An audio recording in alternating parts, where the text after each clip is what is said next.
With effect from the 1st of November 2023, CFA Institute has extended the eligibility for candidates who want to write the Level 1 exam from 11 months prior to graduation date to 23 months prior to graduation date. In this brief video, I'm going to discuss the possible implications of this, particularly considering whether this would be suitable for any candidates at all. And because this video is being produced in a South African context, we are going to use the South African academic year, which coincides with the calendar year in our timeline calculations. The academic year here in South Africa begins in February, roughly each year, and ends in November. We are also going to take a typical South African bachelor's degree, which has a standard length of 3 years, although many candidates take longer than this to complete. CFA Institute offers a different number of exam sitting dates for each of the levels. For Level 1, there are 4 of these so-called exam windows in February, May, August, and November. In each case, the exam window is approximately a week long and occurs approximately in the 3rd week of that particular month. For Level 2, there are 3 exam sittings in May, August, and November, and these have a bearing on my discussions of the suitability of early registration for Level 1. Not particularly relevant to this video, but included for information purposes. Level 3, there are just 2 sitting dates in February and August each year. That's just for noting. There is also the 6-month rule that we will take into consideration, and that means that there has to be a minimum of 6 months between the candidate's attempts at any exam. And that applies whether the candidate fails, say, Level 1 and is repeating Level 1. They have to wait at least 6 months before representing themselves for a follow-up exam, or if they pass, for example, Level 1 and want to move on to Level 2, there is once again a minimum 6-month period between the exams. The Level 1 eligibility criteria are of particular interest in this video, but it is also relevant to consider the Level 2 eligibility criteria, because these would factor into whether or not this early registration is in fact either realistic or suitable or an efficient way to progress through the CFA program levels. In order to sit for the Level 2 exam, you have to have your bachelor's degree. You can admittedly register for your Level 2 exam before you've gotten your bachelor degree, but on the date on which you present yourself at the exam center, you have to have your bachelor's degree, and needless to say, you obviously have to have passed Level 1 as well. Finally, before we look at the timeline, we note that the exam registration window for each exam session is not indefinitely opened long in advance of that exam. It is in fact only open for 9 months before the exam window.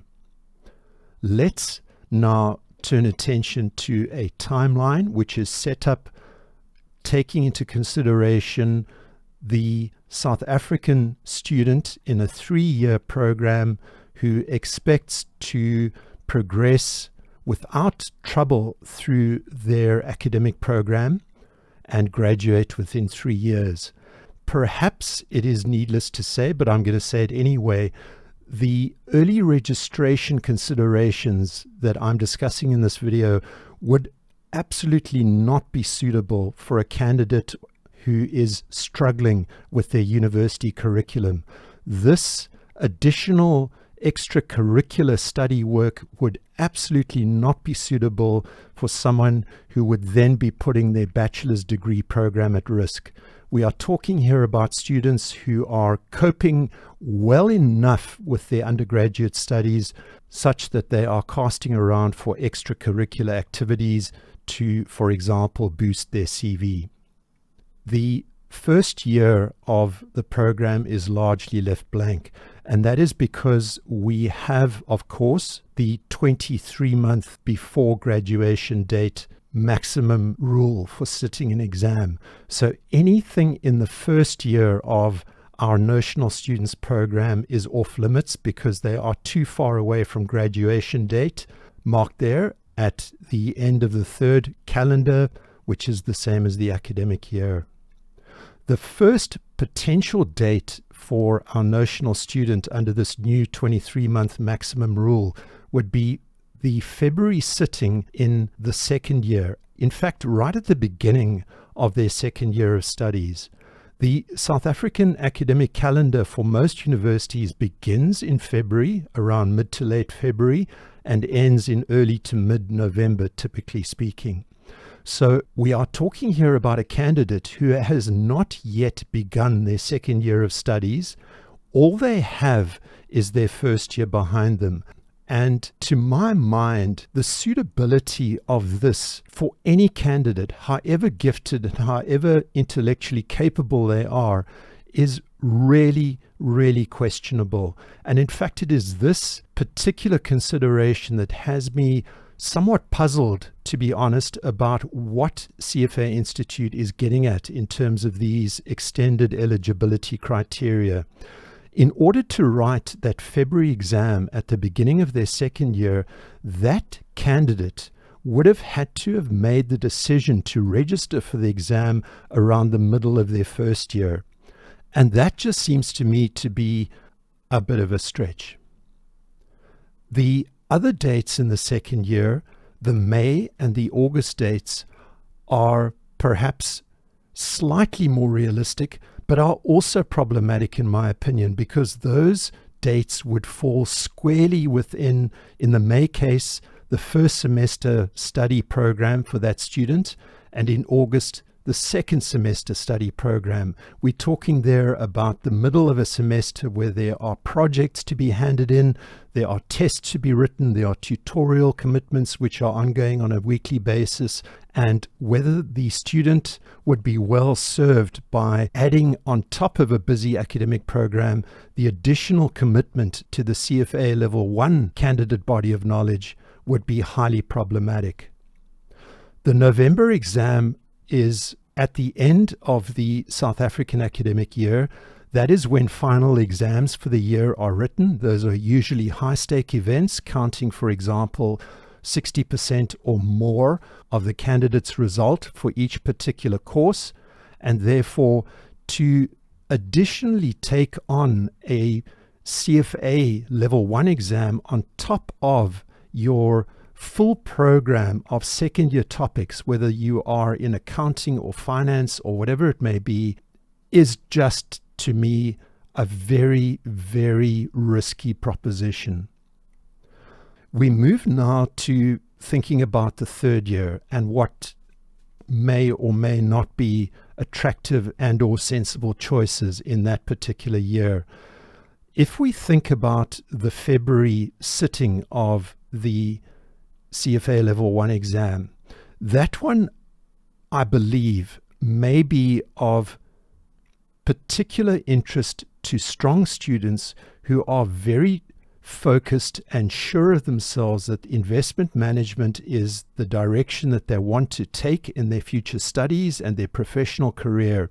This is especially the case if they are at a university which has aligned its finance, accounting, and economics and other curricula with the CFA Level 1 candidate body of knowledge. Because that February sitting is at the beginning of the final bachelor's academic year, and because at South African universities there is an approximately 3-month break between the end of the prior academic year and the start of the subsequent academic year, roughly speaking between November and February, that summer break represents 3 months in which the candidate would not be having any university classes at all. And that may, for the very focused, determined, and committed student, represent an opportunity that it would make sense for them perhaps to sacrifice one of their summer holiday breaks and to commit that time to studying for level 1. Make no mistake about it, that student would have to absolutely turn their backs on any social activities during what in South Africa, as is the case in many other countries around the world, a very festive time. It's a time for friends and family. There will be social commitments, there will be family demands, there will be parties going on, and the candidate will have to shut themselves off from all of that in order to have any realistic hope of succeeding in that February exam. But if there is a candidate who is absolutely determined to make what they believe to be the small sacrifice of one summer holiday out of their lives to work on a worthwhile goal of passing the CFA Level 1 exam, that may well be a realistic and attractive proposition. Turning attention to May and August, now those are once again, to my mind, problematic because they are now squarely within the first and second semester programs of what is now the student's third year of their bachelor's degree. They will typically be doing very intensive studies, and their commitments will be very, very substantial indeed. And I question whether it would be sensible for anybody to think that they could simply breeze through the level 1 exam in May or August, in addition to doing justice to their formal university studies.